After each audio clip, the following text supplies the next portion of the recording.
Historical Crashouts. That is what we are going to be talking about in this video today. And if you cannot tell, there is a smile on my face. And you want to know why? Dog, I'm sorry. One of my favorite rabbit holes to go down when you're talking about history is admittedly when, like, you can tell at some point somebody got so fed up when dealing with either a group of people or, in some cases, a specific person. And they just went so hilariously off the rails to the point that, like, even afterwards, like, they were like, yeah, bro, I think we went a little bit overboard over here. I think we kind of crashed out a little bit. But some of these, I'm going to be real. If I'm in the same spot, I low-key kind of see where we're going, okay? Some of the worst things that have ever been done throughout history, some of the most morally great things that have been done throughout history, I can understand where you started. I just don't agree where we ended up, okay? And that brought me down the video idea of historical crashouts, okay? We've all had a crash out. We've all raised out a little bit. We've all, like, said the 17 unforgivable curses after we got absolutely decimated in a game of Warzone. We've all done that. And I'll take that, times that by 1,000,000, and that's probably the stuff that we're going to be covering today, okay?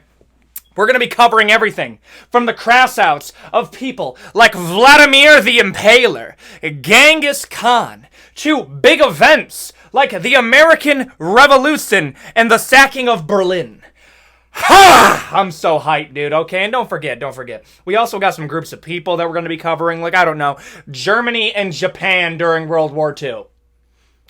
I think you know what I'm talking about. Okay, if this video is entertaining to you, please consider like, comment, and subscribe. We're trying to get to 250,000 subscribers before the end of the year. 500,000 before the release of GTA 6. It is EthanOnEverything because we talk about everything. I am so hyped to talk about this today, dude. Oh my goodness. I'm feeling the venom. I'm feeling the crash out coming in. And let's get into historical crash out. So let's go. Vladimir the Impaler. Oh, okay, so Vladimir the Impaler was born what would be in modern-day Romania, Transylvania, Wallachia, essentially the same count region, lives in there, okay? And he was living on the border, what was essentially big dick energy incarnate, that being the Ottoman Empire. The Ottoman Empire, I've talked about this a couple times, had one of the, if not the longest reigns of an empire within human history, and they get glossed over because they weren't aura farming to a sufficient amount. Example, the Roman Empire, I swear, bro, it was like, for the Emperor, for democracy, no, for the Republic, for aura, because, dude, I swear, literally every single thing that the Roman Empire did, aura farming was part of it. And you know what? You know what I think part of it is? Whenever I think of the Ottoman Empire, I think of Aladdin and the Sultans. I don't know why, bro. It's the little puffy hat. It kind of a negative aura on there. As an auraologist, I can say this. I'm like half joking. But Vladimir was taken hostage by the Ottoman Empire to be raised because Vladimir Dracula's dad was Vlad Dracul, because he was part of the Order of the Dragon. Dracul means dragon. Dracula means son of the dragon. So Vladimir Dracula, that was his name. That is his... Brother, I'm sorry, what type of Game of Thrones name is that? Vladimir, the son of the dragon? I'm sorry, bro. That's he, okay? Him and his brother were basically taken as hostages by the Ottoman Empire in exchange that, hey, yo, bro, we have your bloodline, Dracul. Maybe don't rebel against us, or we could, you know, your bloodline. And then Vlad Dracula's dad, okay, Vlad's dad, essentially pulled an Omni-Man and said, I can make another! And then immediately left, went to the Wallachia, and then immediately started going at the Ottomans again, okay? So at this point, Vlad is over here looking like the monkey while his, looking like a, what's the meme? The monkey that's watching his mom get eaten by a jaguar. Bro just accepted his fate, literally right there, okay? But this is when the Ottomans came in being like, okay, we could get rid of you. We could get rid of both of you.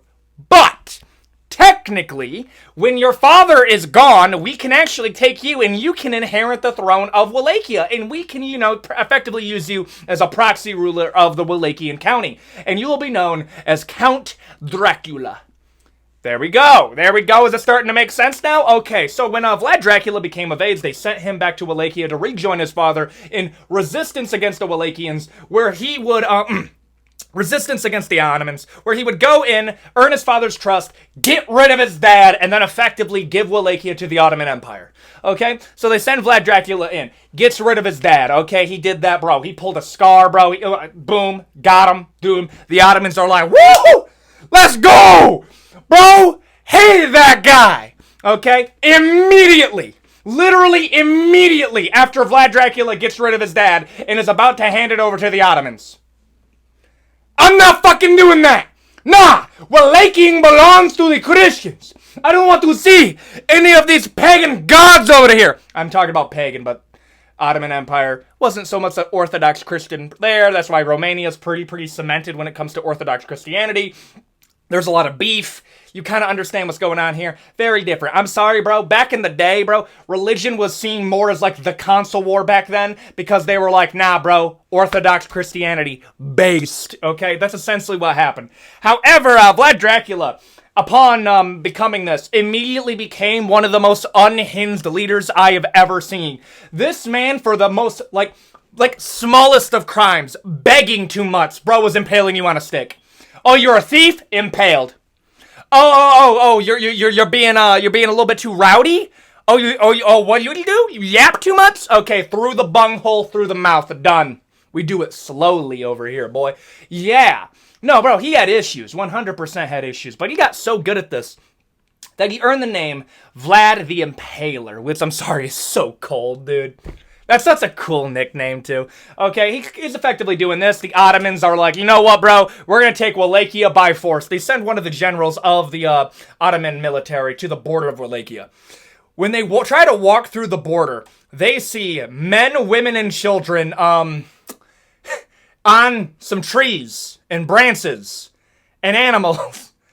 And apparently it was so brutal, the 20,000 that were on these trees and tree branches, that the general was like, yeah, nah, I'm not doing this, and then ran back.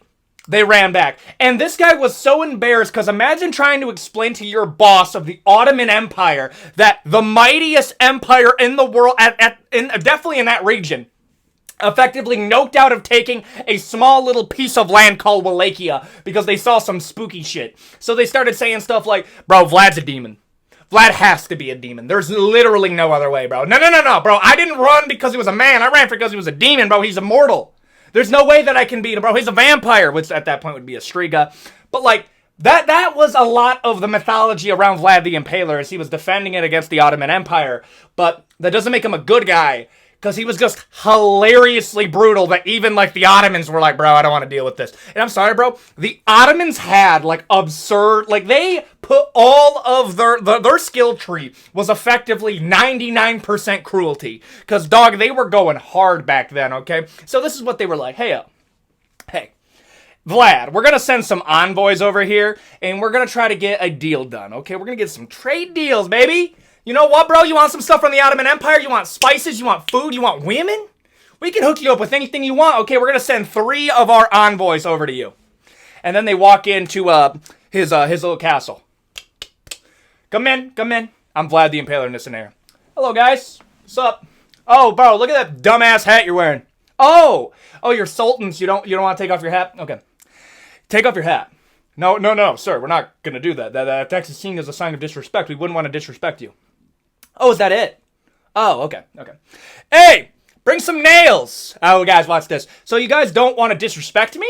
Okay, that's cool and all, but, like, you're never going to disrespect anybody ever again. I don't care what your religion is. When I tell you to take off your hat, you take off your hat. Oh, you're not going to do that? Okay, get the nails. They held down the sultans and nailed their hats to their head. And he said, as they're like, shit, what, bro, what? Being like, hey, you didn't want to take off? Listen, if a man isn't going to take their hat off to talk to me, then you ain't going to take your hat off to meet anybody. That is a sign of disrespect to me. I don't care what religion you have. You listen to me. You want to make a deal? Get the fuck out of my house. Dude, I'm sorry, bro. Vlad the Impaler's him a little bit. I'm sorry, there's some aura there. There's a little bit there. Imagine being so terrifying that the Ottoman Empire is effectively right over here, and they're like, dude, why is this one guy so damn scary? Okay? We don't know if he died in conflict. We don't know if he got assassinated. There's conflicting reports on there. I didn't really see. However, this man effectively was just angry at life. Bro, they told him, get rid of your dad and we'll give you power in the Ottoman Empire. And he says, like, bro, what? Bro, I got rid of my dad because he was weak. You think I'm going to listen to you?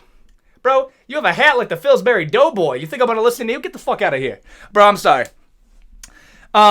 way too far. I get where he's coming from, but way too far. Okay, I gotta put him right there. Genghis Khan. Brother, I talked about this. I could go over the Siege of Baghdad, which isn't Genghis Khan, but it's the Mongol Empire. We can go over the different empires that he did. I've talked about that multiple different times. However, I need this to be brought up. You ever heard the origin of Genghis Khan?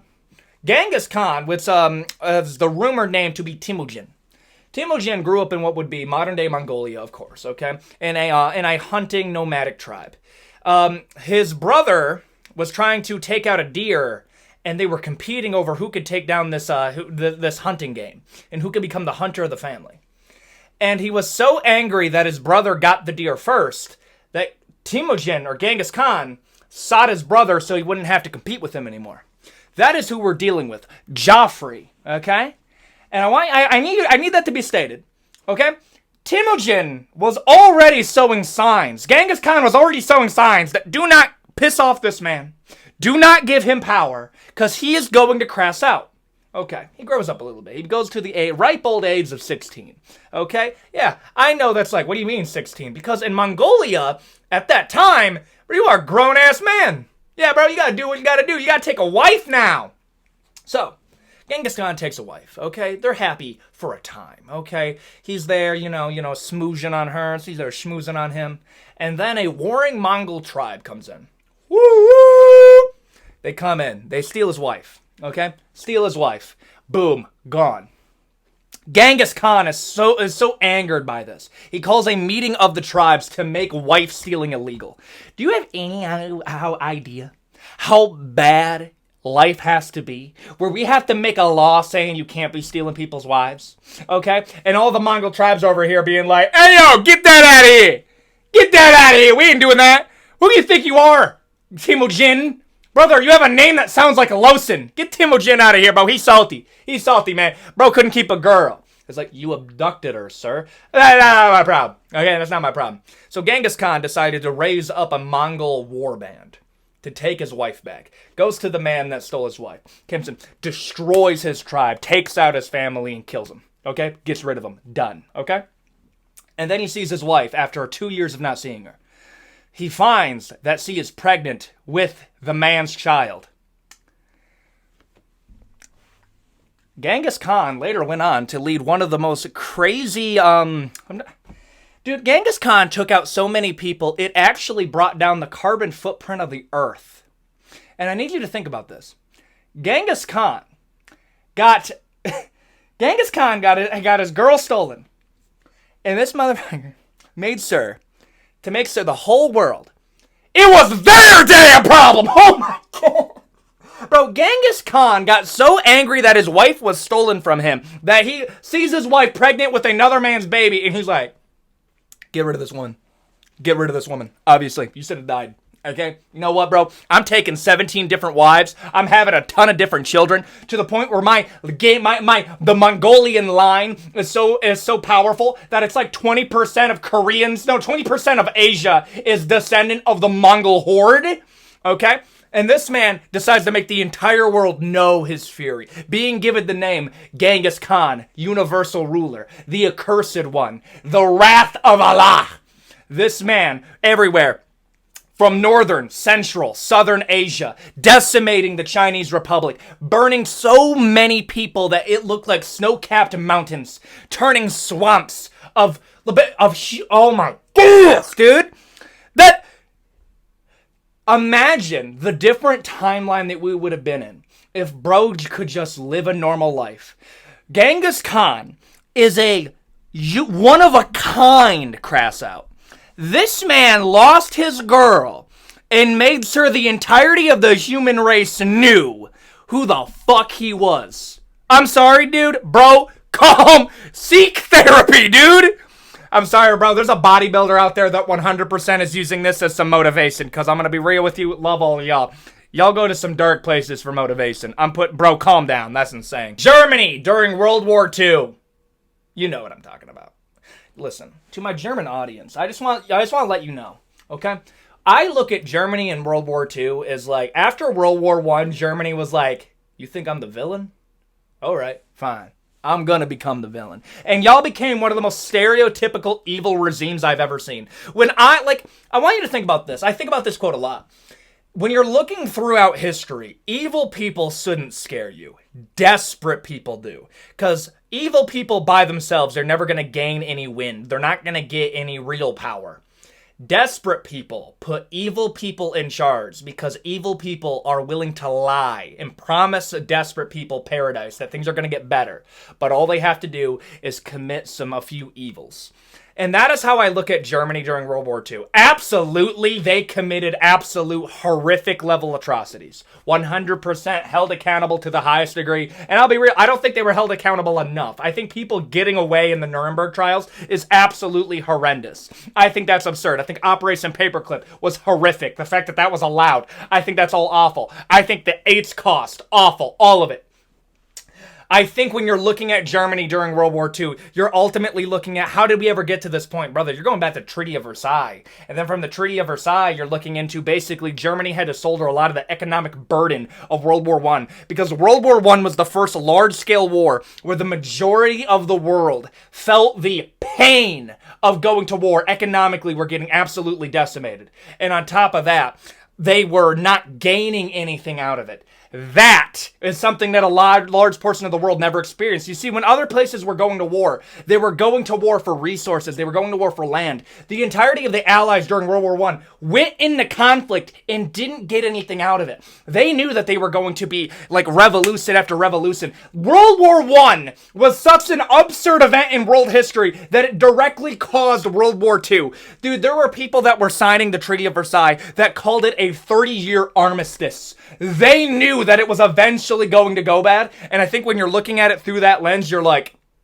brother, what? You did what? Now understand, I think Germany was dealt a bad hand after World War I. I think the Treaty of Versailles did put a large economic burden on them that they ultimately could never pay back. And I think they're still paying back World War I, to be frank. Which is why we did... And here's the thing, people will say, well, no, that's not true. We didn't do the Treaty of Versailles again, even though Germany directly caused World War II. You can argue World War I, Germany just did a lot of damage. They didn't cause that. They didn't really cause that. It's very weird that we kind of blame World War I on Germany, when in reality, it's like a passing association at best. When we're looking at World War II, Germany directly caused that. And then you had the Treaty of Versailles. That goes into the Great Depression because Germany was so dependent on the Allies or like people from the West for resources that economically, when we went into the Great Depression and became an isolationist state, it fucked over Europe so heavily that the UK couldn't come in to police Germany, and Germany was forced to elect a literal fucking madman that told them, hey, things are going to get better. Don't blame your fellow Germans for what happened.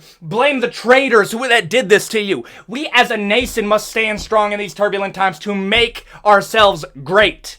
And then that guy takes power. And then you had like a socialist movement before that. I think it was the Weimar Republic, which they were essentially banking that the Great Depression wasn't going to happen. And when it did happen, all of their promises were not in void. When people say, well, the Weimar Republic would have been better, and they try to make this an argument about socialism, and this is the problem that I have. Obviously, the Weimar Republic would have been better than what we got with Evil Mustache Man. But I want you to think about this. They had so little options that the moment the Weimar Republic, like, fucking defaulted, they were like, yeah, bro, next logical option, Evil Mustache Man. Everybody loves him, and he was allowed to take power. He takes power, and then he's basically built in a playground where all the people that put the Treaty of Versailles on him, where there's this big this super resentment towards all of your neighbors. And he's over here telling you, we're going to be taking some more land. What are you going to do? We want the Czech Republic. What are you going to do? What are you going to do? You're going to do fucking nothing. I know the UK can't really defend much. They can't really police us anymore. So what are you going to do? You'll do nothing. And then he came in. He wasn't worried. And then you had Poland. Dude, Evil Mustache Man was so unworried that the UK was going to step in that he went to the Soviet Union to sign the non-aggression pact. And basically, he was more worried that the Soviet Union was going to attack him than the UK was. In the moment that he took, I think what was West Poland, and he gave East Poland to the Soviet Union, I'm going to say that, bro. The Soviet Union is partially to blame for World War II. The Soviet Union is more to blame than the US, bro. One of the dumbest fucking talking points that I have when we talk about World War II is people try to blame American isolationism for the reason that World War II occurred, and it's our fault. No! The Soviets were more to blame for World War II than we were. war. We were minding our own business. We turn away for a little bit because we're suffering with the biggest economic crisis that we've ever had in the history of the country. And then on top of that, we had FDR increasing the Green New Deal, basically trying to rebuild the infrastructure for the United States because we were also suffering from the Dust Bowl. And then on top of that, you had the business plot where you had all of these big companies that hated the Green New Deal were effectively trying to create a big plot where they're trying to dethrone FDR and replace him with an actual dictatorship close to Mussolini. That is what we dealt with. Meanwhile, Evil Mustache Man takes power, and when he takes Poland, what essentially happened is that it caused this cascading event where they have to get involved. We have to get involved. We wanted to stay out of it because we could barely even feed our own people. What got us out of the Great Depression? It wasn't the Green New Deal. It was World War II because the entire world had an economic reset. We had contracts over to Tokyo. We had contracts in Berlin rebuilding what was destroyed. And understand this, Germany did this because... Bro, this is one of my all-time favorite rants that I've been on. Germany did this because it created the literal perfect storm for desperate people to look for an evil man for an answer. The answer, when people try to bring up like these dumb arguments, like these pseudo-intellectual arguments where they'll try to be like, oh, well, Evil Mustache Man maybe was a good guy. I don't give a shit if you're a good person. If you do that, I don't think you're good. You're evil. I'm sorry, what type of third grade level morality argument are we having right now? Yeah, bro, I don't care what you... Brother, the road to hell is quite literally built on good intentions. You can have the best idea in mind. Ultimately, I don't care. Brother, what he did and what he turned Germany into, and Germany is still paying back a large portion of it today. If you want to make the argument that's like, well, Germany economically was able to get a break. Brother, I'm sorry, dude. The sheer amount... World War II was so bad, it is the greatest loss of life on this planet. Ultimately, bro, yeah, calm down, dude. Calm down. The American Revolution. Brother, that World War II rant took it all out of me. Effectively, bro, I wanted to do something that's a little bit more lukewarm. The fact is bro, is like... The British Empire barely had the infrastructure to effectively being able to govern us to the point that we had taxation with representation. People get it half right. It's like, well, America went to war for a 3% tax. Look what we're dealing with now. Yeah, but you have representation. Like you do. Maybe you don't exercise it, but you do have representation. The part that was so egregious about the British Empire doing that is they raised taxes, but we got literally nothing out of it. And we were kind of like, listen, British Empire, you don't even do that much for us. Give us some level of autonomy, but if you're going to tax us for literally zero representation, we don't get anything out of this, then we're going to do a rebellion. And then the British Empire had the most overreactive response to this where they basically said, hey, yo, Boston Massacre, done. Where essentially what was happening, there was a protest and a bunch of British officers basically got rid of a lot of innocent people. And then what essentially happened after that is we had to deal with the British, I think it was the British Native American War or the French Indian War. The French Indian War is basically stated we had a lot of people from the colonies help out in fighting off France and the Native Americans. And in exchange, we would be able to get land that was west of the Appalachian Mountain. But they said, no, you're not going to do that, even though a lot of your people died there. We're going to be putting down I think it was the Proclamation Line. It was the Proclamation Line, which basically this is what was going on. We went to war for the British Empire on our own soil, and then the British Empire said, you don't get to build stuff on this new soil, even though that's what we told you when we got you into this conflict, which you didn't want to be a part of anyways. And then we're going to raise taxes because we lost a lot of money on this war, and you don't get any legal representation. The fact is, bro, if you're not going to war at that point, I don't know what to tell you. 100% justified, not even a remote question in my mind. And maybe call me biased, but like... Tell me the Americans were wrong for rebelling against a regime that actively told them we're going to raise our taxes and you get literally nothing more out of it. Justified. We clearly didn't need them that much. That's all I'm saying, bro. Justified. Moses ordering the eradication of the Canaanites. Wow. Bro, we took a turn. Okay. You see, Moses led the Israelites, ended up to the Holy Land, basically from Egypt, which took around, I think it was 40 years, took them around 40 years. And then when he took them to the Holy Land, there was already people there called the Canaanites, and the Canaanites were a paganistic people that believed in human sacrifice and a whole bunch of other stuff. And Moses, because he did not make it to the Holy Land, he went just on the border. One of the last things that he told the Israelites, because at this point, he spent his entire life trying to bring the Israelites to the Holy Land, basically told them, hey, yo, bro, these Canaanites, they can't be reasoned with. Get rid of them. Get rid of them. Every boy of fighting age, get rid of them. Every woman that is with a man, get rid of them. The only people to be spared are women that are not wed. And then they came in and absolutely wiped out the Canaanites for their worship of Baal. Baal is like the goat-headed guy that we kind of see. You put a... It's pretty graphic. It's a rabbit hole that you can go down. But ultimately, this is how I look at it. And you can call me biased here. Brother, you're talking about a time frame where this is a group of people that was enslaved for hundreds of years. They finally get to a new piece of land. And the people that are there literally do not want to coexist with you even in the remote slightest. And you're about to go out. Yeah, one of the last things I'm ordering you to do is like, yeah, don't let my life's work be for nothing. Get rid of them. You have to. You cannot coexist with these people. They actively want to seek out your destruction. Stand on business. Get rid of them. And I can understand. I understand where you're coming from there. I know that might be like a controversial subject for some people, but ultimately, it's like, brother, you are dealing with a time frame where conquest wasn't just a normal thing; it was a necessity for living back then. This is where it kind of weirds me out when we put like morality of the day on the people of yesteryear, because ultimately, what's going to happen is you're going to realize literally every group of people ever is evil. The victims are also evil. They're all evil. Why? Because morality is not something that we were given as a gift from some higher power. Morality is a monolith that we chipped into with the bones of the fallen. Essentially, what I'm trying to say here is the morality of today was built on the mountains of people that lost their lives of yesterday. That is how I do it. So that's why I don't like judging people, especially from like 2,000 years ago. From the morality, yeah, I just can't. I'm sorry, bro. You're gonna find out real easy that like modern day is sunshine and rainbows compared to back then. I'm just gonna say that. Is it a bit too far? It's a little bit too far. But at the same time, bro, I get it. I do get it. Hiroshima and Nagasaki for Pearl Harbor. Don't touch our boats, man! Don't touch them! Whew! Okay, let's understand this, bro. I can agree that maybe Hiroshima, as you know, Hiroshima's pretty justified, if I'm being here.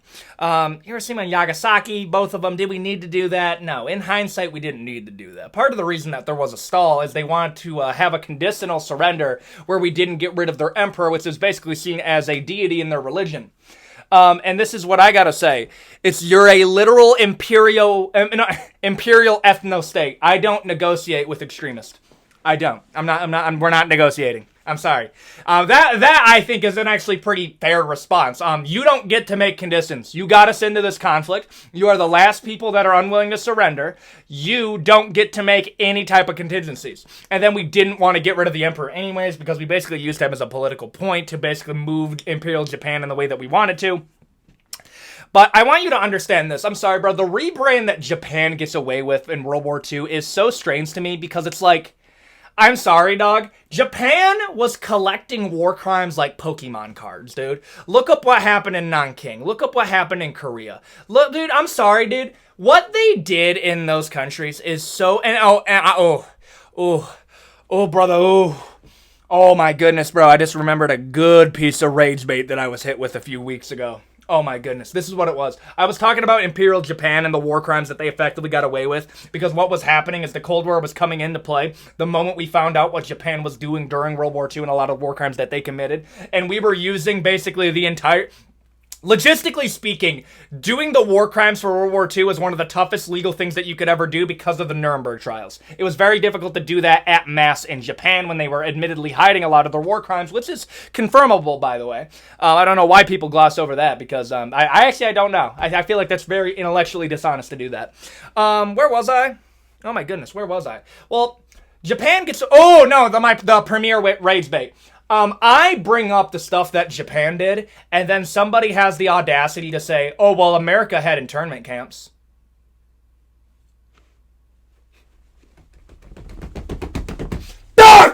Are you seriously trying to make a moral equivalency from the American internment camps to Unit 731? Are you really trying to say that? You really want to make a moral equivalency from the internment camps to Nanking? Are you really want to make...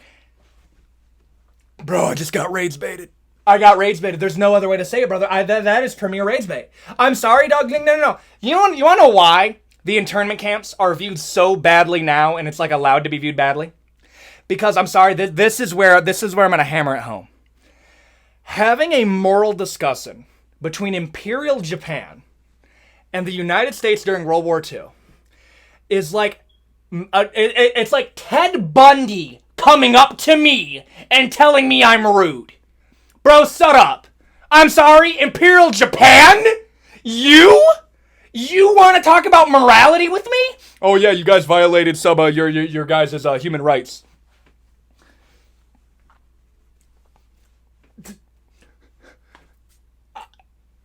I'm like flabbergasted. What are we talking about? We're talking about a group of people that was actively committing war crimes at such scale that in Nanking there were contests of how many heads they could collect. And you want to talk to me about human rights in the internment camps? Which, mind you, look up how many people actually lost their lives in the internment camps. And here's the thing.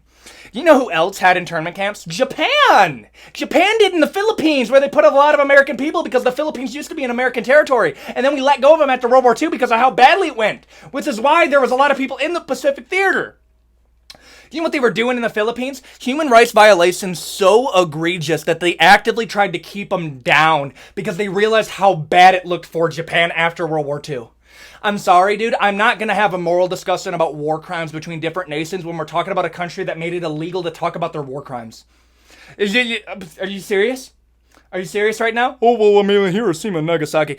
I'm sorry, dude. If the UK wants to talk about morality during war times, and also, I would also talk about... UK also did a lot of, like, specifically revenge-filled airstrikes on Berlin. I'm sorry, bro. Like, there is some airstrikes during World War II that you, like, admittedly went a little bit too far. But you know what? I'm sorry. By the end of World War II, people were fed up.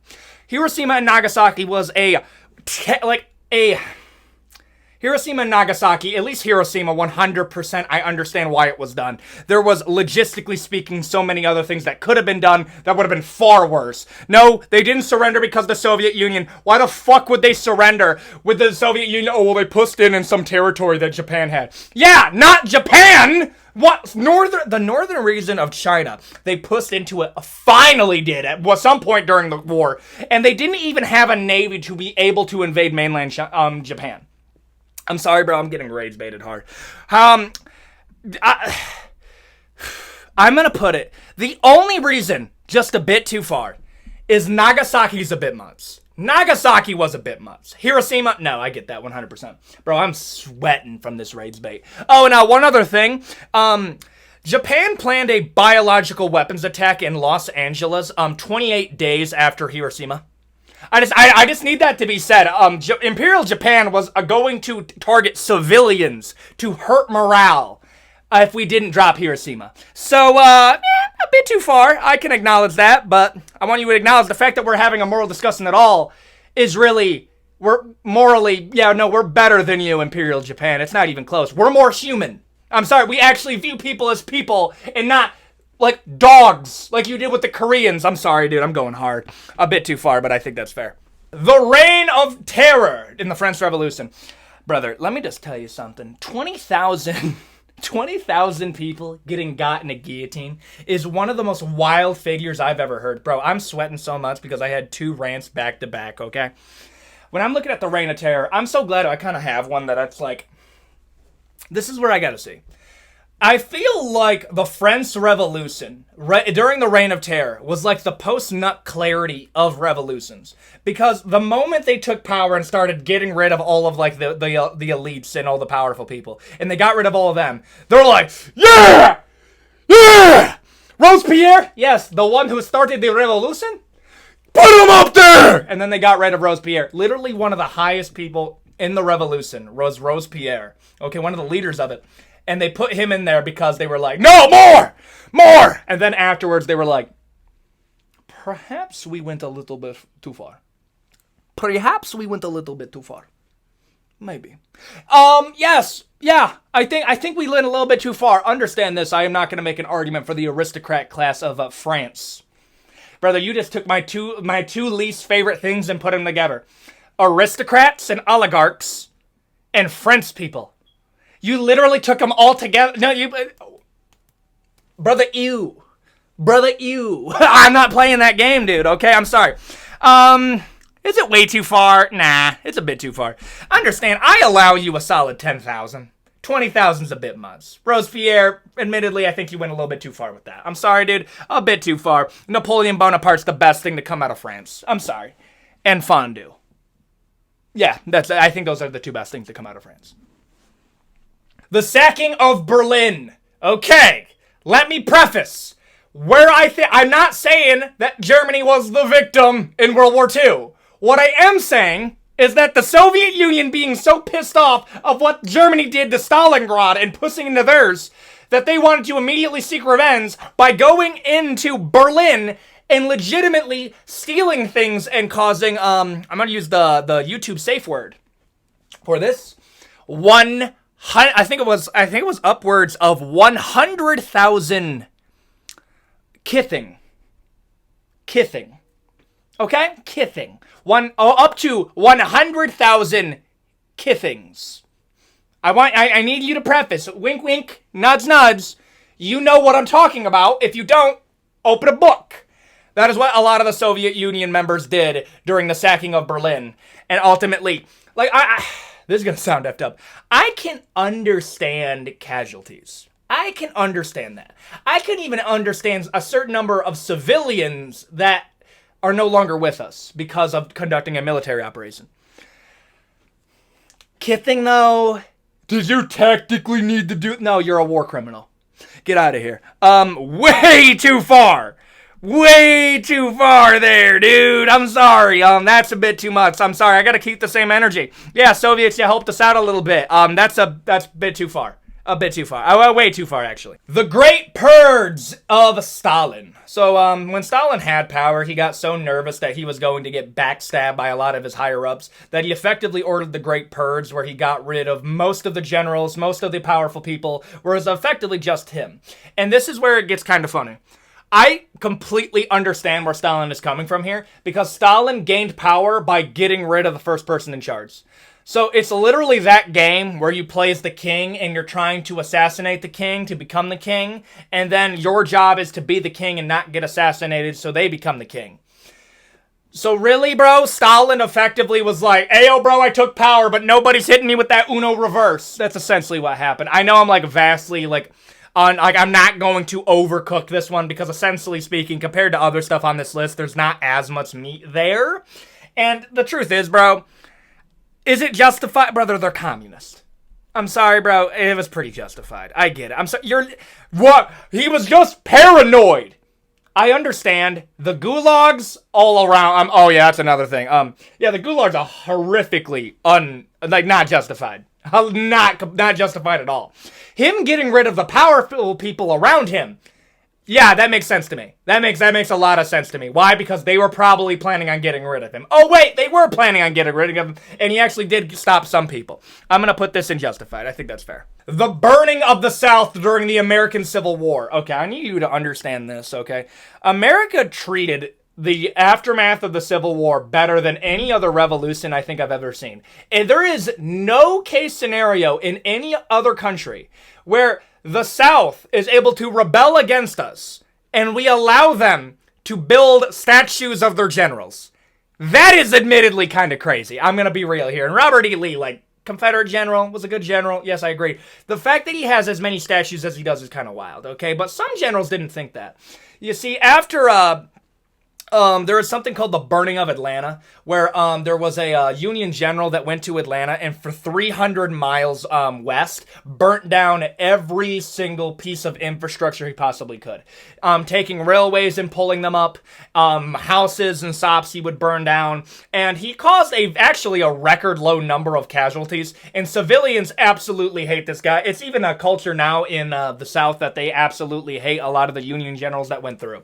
And to that I say, Wah, wah, wah! I'm sorry, bro, you didn't tell me about morality when your Article 1 of the Confederacy is arguing the keeping of slaves. Get out of here, bro. Rights, states' rights versus government rights. States' rights to what? States' rights to what? Article 1 of the Constitution is freedom of speech. Article 1 to you is slavery. I'm sorry, bro. Get out of here. Get out of here, bro. Ultimately, I'm going to put this in... Yeah, the burning of the South, justified. Very justified. Yeah, I'm sorry I got to tell you this, dude. Like, record low casualties? I'm sorry, bro. I got to put it right there. Imperial Japan.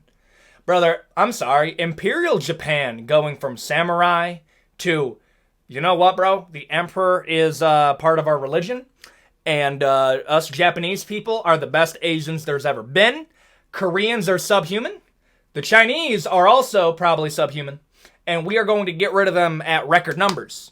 And we're going to do this because it is our right to do so, and war crimes don't apply to people that we call subhuman. So we're going to play war games with civilians in Nanking and Korea. We're also going to be using biological weapons like the Black Death to take out specifically civilians in the countryside. What? What? I'm sorry, bro. Ultimately, this is where I'm going with here. If you want to make the argument that, like, Imperial Japan was worried that they were going to get swallowed up by their neighbors, but at the same time, I'll just be frank with you. There's no real justification that you can do with this for me. There just isn't. I'm sorry, bro. Like, I harped on Imperial Japan so hard that I'm, like, ranted out by it. Brother, I'm sorry. What are you going to do? Brother, you didn't have to do all that. You very simply did not have to do all that. That's all I gotta say to you, bro. There were like, and then after World War II, you guys got rid of just basically with all of the war crimes because essentially we wanted your guys' help. We didn't want you guys to become communists because you guys were already an ethno-imperialistic state, which is actually worse. And then we didn't want you to become communists, so we essentially signed a bunch of deals with you for you guys to help us. So yeah, this is where I'm gonna put it. I'm going to put this in, bro, calm down, and I'm moving Genghis Khan down. Yes, I'm sorry. At least Genghis Khan, you can make the argument it was in a different time frame. This was less than 100 years ago. Calm it down. And there you go. Those are historical Crashouts and how justified I believe they were. If this video was entertaining you, please like, comment, and subscribe. We're trying to get to 250,000 subscribers before the end of the year. 500,000 subscribers before the release of GTA 6. That is the goal. And, yeah, bro, I got 2 other videos I gotta film right after this, dog. Oh, I do it for the people. Okay, if that does not earn a subscribe from you, I don't know what will. Hit the bell icon to stay notified. We try to do 4 to 5 videos a week. We got a lot of stuff coming to the channel, and I will see you all in the next one. Adios, guys.